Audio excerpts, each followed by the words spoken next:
सबको मेरा प्रणाम है, नमस्कार है।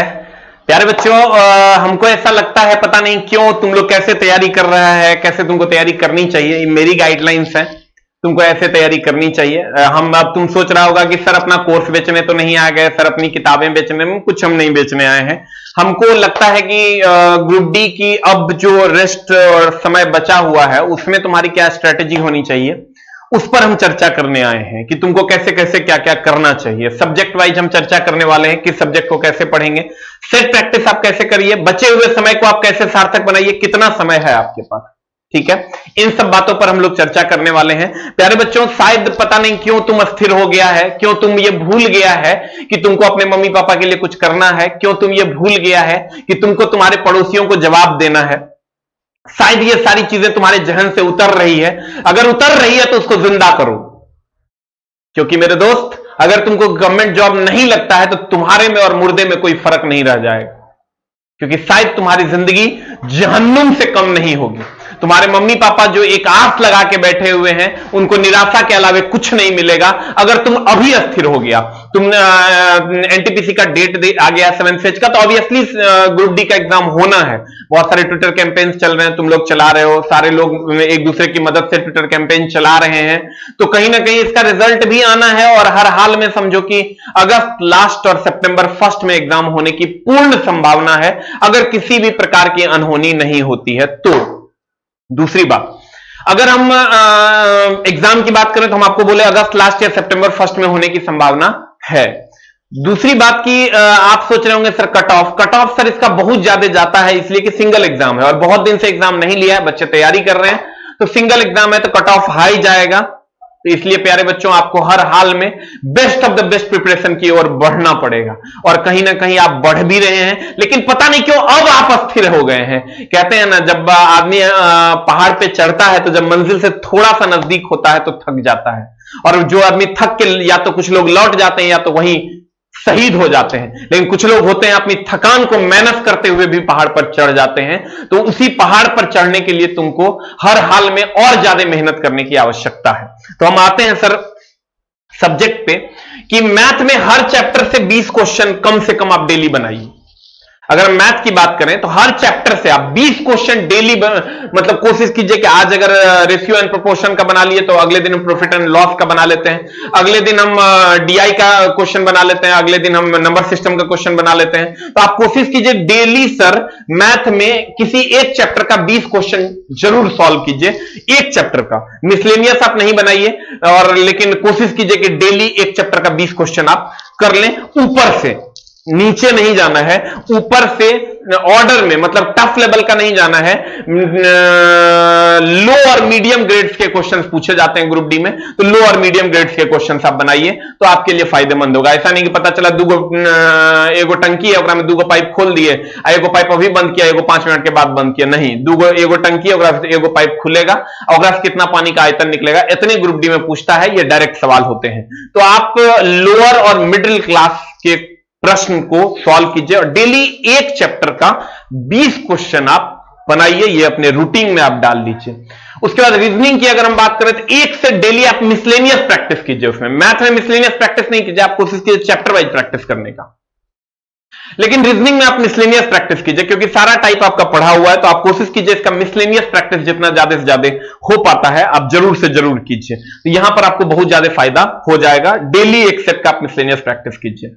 साइंस की अगर हम बात करें तो इसमें आप क्या कीजिए, 2 काम कीजिए। नॉर्मल क्वेश्चन आपसे बन जाते हैं, तो साइंस में आप जो नया क्वेश्चन है उसको पढ़िए, और डाउटेबल क्वेश्चन जो है उसको आप ज्यादा से ज्यादा पढ़िए। नए क्वेश्चन और डाउटेबल क्वेश्चन को ज्यादा से ज्यादा पढ़िए, तो आपका ज्यादा से ज्यादा काम होना है। और जैसा हमको लग रहा है, क्योंकि आप बहुत दिनों से पढ़ रहे हैं, हमने आपको क्या कहा, मैथ में आप चैप्टर वाइज प्रैक्टिस कीजिए, 20 क्वेश्चन डेली, किसी खास चैप्टर का 20 क्वेश्चन आप डेली बना लीजिए। और रीजनिंग में आप मिसलेनियस प्रैक्टिस कीजिए।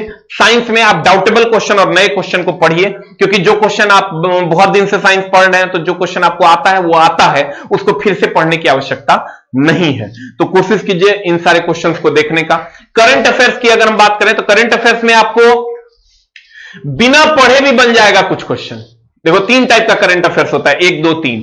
कुछ क्वेश्चन ऐसे हैं जो बिना पढ़े बन जाएंगे। जैसे अगर आपको पूछा जाए कि देश का प्रधानमंत्री कौन है, बिहार का मुख्यमंत्री कौन है, यूपी का मुख्यमंत्री कौन है, तो ये बिना पढ़े भी बन जाता है, कोई नहीं भी पढ़ेगा तब भी बनेगा। कुछ करंट अफेयर्स है जो थोड़ा पढ़ने से बन जाएगा, थोड़ा सा भी पढ़ लीजिएगा तो कुछ करंट अफेयर्स ऐसे हैं जो बन जाएंगे। और अगर तीसरे टाइप के करंट अफेयर्स की बात करें, वो किसी से नहीं बनेगा। पूछ देता है कि बताओ मुंबई का चेयरमैन कौन है, तो किसी से नहीं बनेगा। तो आप ये दो टाइप के सवाल, ये बिना पढ़े भी बन जाएगा, उसको तो पढ़ने की जरूरत नहीं है। थोड़ा बहुत भी अगर आप सोशल मीडिया से जुड़े हुए हैं, थोड़ा बहुत पढ़ने से जो बन जाएगा उसको बनाइए। अब बहुत ज्यादा डेप्थ में मत चले जाइए, ना तो मामला गड़बड़ हो जाएगा। मामला गड़बड़ क्या होगा सर, जो टाइम यहां आप डेप्थ में जाकर भी आप क्वेश्चन नहीं बना पाइएगा, लेकिन अगर आप मैथ में चले जाते हैं, आप रीजनिंग में चले जाते हैं, आप साइंस में चले जाते हैं, तो वहां डेप्थ में जाइएगा तो वहां क्वेश्चन बनने की संभावना ज्यादा बनती है। तो आप कोशिश कीजिए उसको करने का। उसके बाद आप, बहुत सारे बच्चे प्रैक्टिस आर्ट्स कैसे पढ़ें, आर्ट्स में भी बहुत सारे बच्चों का रहता है कि आर्ट्स सर कैसे पढ़ें। तो सर आर्ट्स में हिस्ट्री, सिविक्स, ज्योग्राफी, इकोनॉमिक्स, ये 4 सब्जेक्ट आते हैं। तो 4 सब्जेक्ट में आप कोशिश कीजिए कि अगर आपका बहुत अच्छा नहीं है तो 2 सब्जेक्ट, और अगर आपका अच्छा है तो 3 सब्जेक्ट का क्वेश्चन आप सॉल्व कीजिए। सिर्फ क्वेश्चन सॉल्व कीजिए, थ्योरी पढ़ने की जरूरत नहीं है। डेली आप 20, 30, 50 क्वेश्चन को सॉल्व कीजिए, चाहे किसी यूट्यूबर की मदद से या खुद से, जैसे आपको दिल करता है वैसे। एक सब्जेक्ट को आप स्किप कीजिए अगर आपका अच्छा है तो, अगर आपका खराब है तो 2 सब्जेक्ट इसमें से स्किप कर दीजिए। या तो मान लीजिए हिस्ट्री सिविक्स मेरा अच्छा है तो ज्योग्राफी इकोनॉमिक्स स्किप कर दिए, ज्योग्राफी इकोनॉमिक्स मेरा अच्छा है तो हिस्ट्री सिविक्स स्किप कर दिए। मतलब अगर आपका आर्ट्स पे पकड़ है तो आप कोशिश कीजिए 3 सब्जेक्ट को हैंडल करने का। अगर पकड़ नहीं है तो 2 सब्जेक्ट को हैंडल कीजिए और 2 को कंप्लीट छोड़ दीजिए, और वो टाइम आप मैथ, रीजनिंग, साइंस में दीजिए, तो आपका काम होना है। अब ये मेरा सजेशन है सर, बाकी आप अपने हिसाब से भी देख सकते हैं। फॉर्मूला का संग्रह कीजिए और रिवीजन कीजिए। जितना ज्यादा आप फॉर्मूला का एक जगह पहले संग्रह कर लीजिए, कौन सा फॉर्मूला आपके लिए जरूरी है, और उसका रिवीजन बार बार कीजिए, चाहे वो मैथ का हो, चाहे वो फिजिक्स हो, केमिस्ट्री हो या इकोनॉमिक्स हो। इकोनॉमिक्स का आप नहीं भी कीजिएगा, मैथ, फिजिक्स, केमिस्ट्री के फॉर्मूला का संग्रह, इंपॉर्टेंट पॉइंट का संग्रह आपके पास होना चाहिए, जिसको आप बार बार रिपीट करके पढ़िए। इससे रिलेटेड हम बुक्स भी ला रहे हैं, जो कि 1 सप्ताह के अंदर मार्केट में आ जाएगा, जिसको हम हैंडबुक, जनरल कंपटीशन हैंडबुक के नाम से लाएंगे। जो बच्चों के हाथ में अगर रहता है तो उससे सारे वन लाइनर्स जो इंपॉर्टेंट है, जो याद रखने होते हैं, सारे वैल्यूज जो याद रखने होते हैं, सारे फॉर्मूला जो याद रखने होते हैं, वो सारे उसमें अवेलेबल होंगे।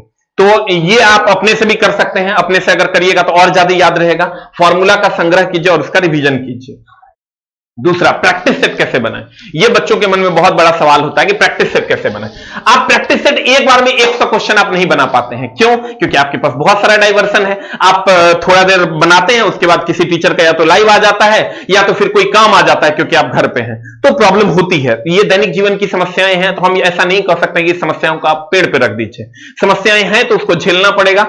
आप क्या कीजिए, पार्ट वाइज ही प्रैक्टिस सेट बनाइए, लेकिन टाइमर ऑन करके पार्ट वाइज आप प्रैक्टिस सेट बनाइए। अगर एक बार में नहीं बना पाते हैं तो, अगर एक बार में बना लेते हैं तो आपको पार्ट वाइज प्रैक्टिस करने की जरूरत नहीं है। आप पूरा का पूरा एक बार में प्रैक्टिस कर सकते हैं। और ये कब कीजिए सर? 2 दिन में एक सेट बनाइए, डेली एक सेट बनाइएगा सर, बहुत ज्यादा टाइम हो जाएगा और आपको थोड़ा अंदर से ये भी लगेगा कि यार पूरा 100 क्वेश्चन बनाना पड़ेगा, थोड़ा आपके लिए टफ है। कर पाते हैं तो बहुत अच्छी बात है, अगर नहीं करते हैं तो आप डेली 2 दिन पे एक सेट आप बनाइए। 50 क्वेश्चन आज बना लिए, 50 कल बना लिए, लेकिन उसको आप एनालाइज भी कीजिए। सप्ताह में आप 2 सेट बनाओ। सप्ताह में, हम तो कहते हैं 2 दिन पे नहीं, सप्ताह में 2 सेट आप बनाइए। अगर 2 दिन पे नहीं बना पाते हैं तब 3 दिन पे सर एक सेट बनाइए, लेकिन सर प्रॉपरली पूरे सेट को एनालाइज कीजिए। और एनालाइज कीजिए मतलब सारी गलतियों को एनालाइज कीजिए। जितनी भी आपसे गलतियां हो रही है उस सारी गलतियों को एनालाइज कीजिए, और जहां जहां मिस्टेक हो रहा है उसको नोट इट डाउन कीजिए और उसको हाईलाइट करके फिर से पढ़ने की कोशिश कीजिए। प्रैक्टिस सेट में कभी कभी कम नंबर आए तो घबराना नहीं है। बहुत अगर आपको कम नंबर आ जाता है तो उस पर घबराने की जरूरत नहीं है कि बाप रे बाप आज इसमें तो 40 नंबर आ गया, बाप रे बाप एक में तो 80 नंबर आ गया, तो खुश भी होने की जरूरत नहीं। क्योंकि प्रैक्टिस सेट जो होता है वो एक्सपेक्टेड होता है। एक्सपेक्टेड आप अगर लेते हैं तो आपका काम होगा। अल बल आप पढ़िएगा तो उससे भी आपको फायदा नहीं होना है। प्रैक्टिस सेट प्रॉपर वे में होना चाहिए। प्रैक्टिस सेट में 2 टाइप के क्वेश्चन होने चाहिए, एक जो डाउट में डाले और एक जिसका बार बार रिवीजन करने की जरूरत है। तो आप, हमारा भी प्रैक्टिस सेट आता है, लेकिन हमारे प्रैक्टिस सेट में आपको मार्क्स नहीं आएगा। इसलिए नहीं आएगा क्योंकि उसमें संतुष्टि वाला एक भी क्वेश्चन नहीं रहता है। आपको वही क्वेश्चन उसमें मिलेगा जिसमें आपको डाउट होता है या जिसको बार बार पढ़ने की जरूरत है। आप अदर पब्लिकेशन का भी प्रैक्टिस सेट बना सकते हैं, कहीं से कोई समस्या नहीं है। हमारे पब्लिकेशन के प्रैक्टिस सेट में हम कोशिश करते हैं कि अरेंज वे में सारी चीजें हो। आप किसी भी प्रैक्टिस सेट किसी भी पब्लिकेशन का जिसका आप बनाते हैं बनाइए, लेकिन कोशिश कीजिए कि कम नंबर आए तो घबराना नहीं है और ज्यादा नंबर आए तो खुश होकर सोना नहीं है। तो अगला अगर हम बात करें सर, तो कोशिश कीजिए कि प्रैक्टिस सेट को ऐसे बनाने का, सप्ताह में 2 सेट कम से कम मारिए, उसको एनालाइज कीजिए। हमने फिर से हम एक बार ओवरऑल कर देते हैं। मैथ में आप कोशिश कीजिए सर किसी खास चैप्टर का 20 क्वेश्चन बनाए डेली, 15 क्वेश्चन कम से कम बनाए, 10 क्वेश्चन तो एकदम बनाए ऊपर से, बहुत ज्यादा डेप्थ में नहीं जाना है, लोअर और मिडिल लेवल का क्वेश्चन बनाना है। रीजनिंग में मिसलेनियस 20 क्वेश्चन डेली बनाइए। साइंस में अगर हम बात करें तो जो डाउटेबल क्वेश्चन है, जो नए क्वेश्चन है उसको बनाइए। करंट अफेयर्स में कोशिश कीजिए उतने पढ़ें जितना से मेरा थोड़ा बहुत पढ़ के एक आध 2 क्वेश्चन पकड़ा जाए, और बाकी 2-3 क्वेश्चन आपको ऐसे ही बन जाएगा और 1-2 क्वेश्चन ऐसे भी नहीं बनेगा। तो आप कोशिश कीजिए वो टाइम मैथ, रीजनिंग और साइंस पे लगाने का। उसके बाद ये मेरी स्ट्रेटजी है। हो सकता है कि तुमको लगेगा कि सर कह रहे हैं फलना सब्जेक्ट नहीं पढ़ने का, इसमें सर का तो कोई बात नहीं है, लगता है सर तो कोई बैच नहीं बेचेंगे। एक सब बात तुम सोचेगा, भाई माफ करना, ये मेरी स्ट्रेटजी है। तुमको अगर लगे मेरे ऊपर विश्वास हो तो फॉलो करो, नहीं लगे तो कोई बात नहीं, जो आपको दिल करता है वो आप कर सकते हैं। प्रैक्टिस कैसे करें? सप्ताह में 2 सेट मारिए, गलतियों को एनालाइज कीजिए, पार्ट वाइज ही मारिए अगर एक बार में नहीं मार पाते हैं तो, और सारे के सारे गलतियों को एनालाइज करके उसको हाईलाइट करके उस पर कंसंट्रेट करने की कोशिश कीजिए। आप बिलीव कीजिए, ये अगर आप फॉलो कर पाते हैं, अभी से जो एग्जाम का जो भी आपके पास 1 से 1.5 महीना टाइम बचा है, उसमें आपका रिजल्ट होने की मैक्सिमम चांसेस हैं। क्योंकि सर सिंगल एग्जाम है, कट ऑफ हाई जाएगा, कोई आपको नहीं बचा पाएगा जब कट ऑफ हाई जाएगा। क्योंकि सर बच्चे बहुत ज्यादा प्रिपेयर हैं। अब आप प्रिपेयर हैं ये हमको पता है, लेकिन और ज्यादा प्रिपेयर होने की जरूरत है, ये आपको पता होना चाहिए। अगर नहीं पता है तो पता कीजिए कि कहां आपको दिक्कतें होती है। अपने मम्मी पापा को, अपने समाज को एक बार फिर से प्रूफ करने की आवश्यकता है, और हम उम्मीद करते हैं कि आप इस चीज को प्रूफ कीजिएगा। हम भी आते हैं डेली 7:35 में live question discussion, Monday to Friday, जरूर आप कीजिए। आज हम स्पेशल सेशन लेकर आ रहे हैं, कुछ अच्छे अच्छे प्रश्नों का संग्रह। 7:35 में मंडे टू फ्राइडे शाम में हम डेली आते हैं, जरूर आप आइए और आकर अच्छे से सब्जेक्ट को समझने का, साइंस को समझने की कोशिश कीजिए। 9 बजे दीपक सर आते हैं रीजनिंग के लिए, आप रीजनिंग पढ़ सकते हैं। 6:30 बजे बुधवार से फिर मैथ कंटिन्यू हो जाएगा, तो आप मैथ आरके सिंह सर का कर सकते हैं। 9 बजे से करंट अफेयर्स और स्टैटिक की क्लास होती है हमारे चैनल पे, आप वो भी कर सकते हैं। शाम में 4 बजे भी स्टैटिक की क्लास होती है सर, आर्ट्स पेपर की, आप वो भी कर सकते हैं। जो आपका दिल करे सर वो कीजिए, जहां दिल करे वहां पढ़िए, सेल्फ स्टडी कीजिए, जो मन में आता है वो कीजिए। लेकिन मैंने जैसे मैथ बोला, मैंने जैसे रीजनिंग बोला, मैंने जैसे साइंस बोला, कोशिश कीजिए उसको अगर फॉलो कर पाते हैं। ये मेरी स्ट्रेटजी है, आप तक पहुंचानी थी, पहुंचाने की कोशिश किए हैं। उम्मीद करते हैं, मेरा तो सर एक ही इच्छा है कि कहीं भी रेलवे स्टेशन पे अगर आने वाले समय में हम खड़े हों तो मेरा चेला वहां ये कहे कि सर मैं आपका चेला हूं और मैं इस स्टेशन पे काम करता हूं। मां कसम उसी से हमको खुशी मिल जाएगी। मेरा एक भी कोर्स मत खरीदो, हमको देखो भी मत, लेकिन खुद इतना पढ़ो, रिजल्ट खुद ब खुद तुमसे आके पूछे कि बताओ कौन सा पोस्ट लोगे। Thank you very much, love you all, नमस्ते।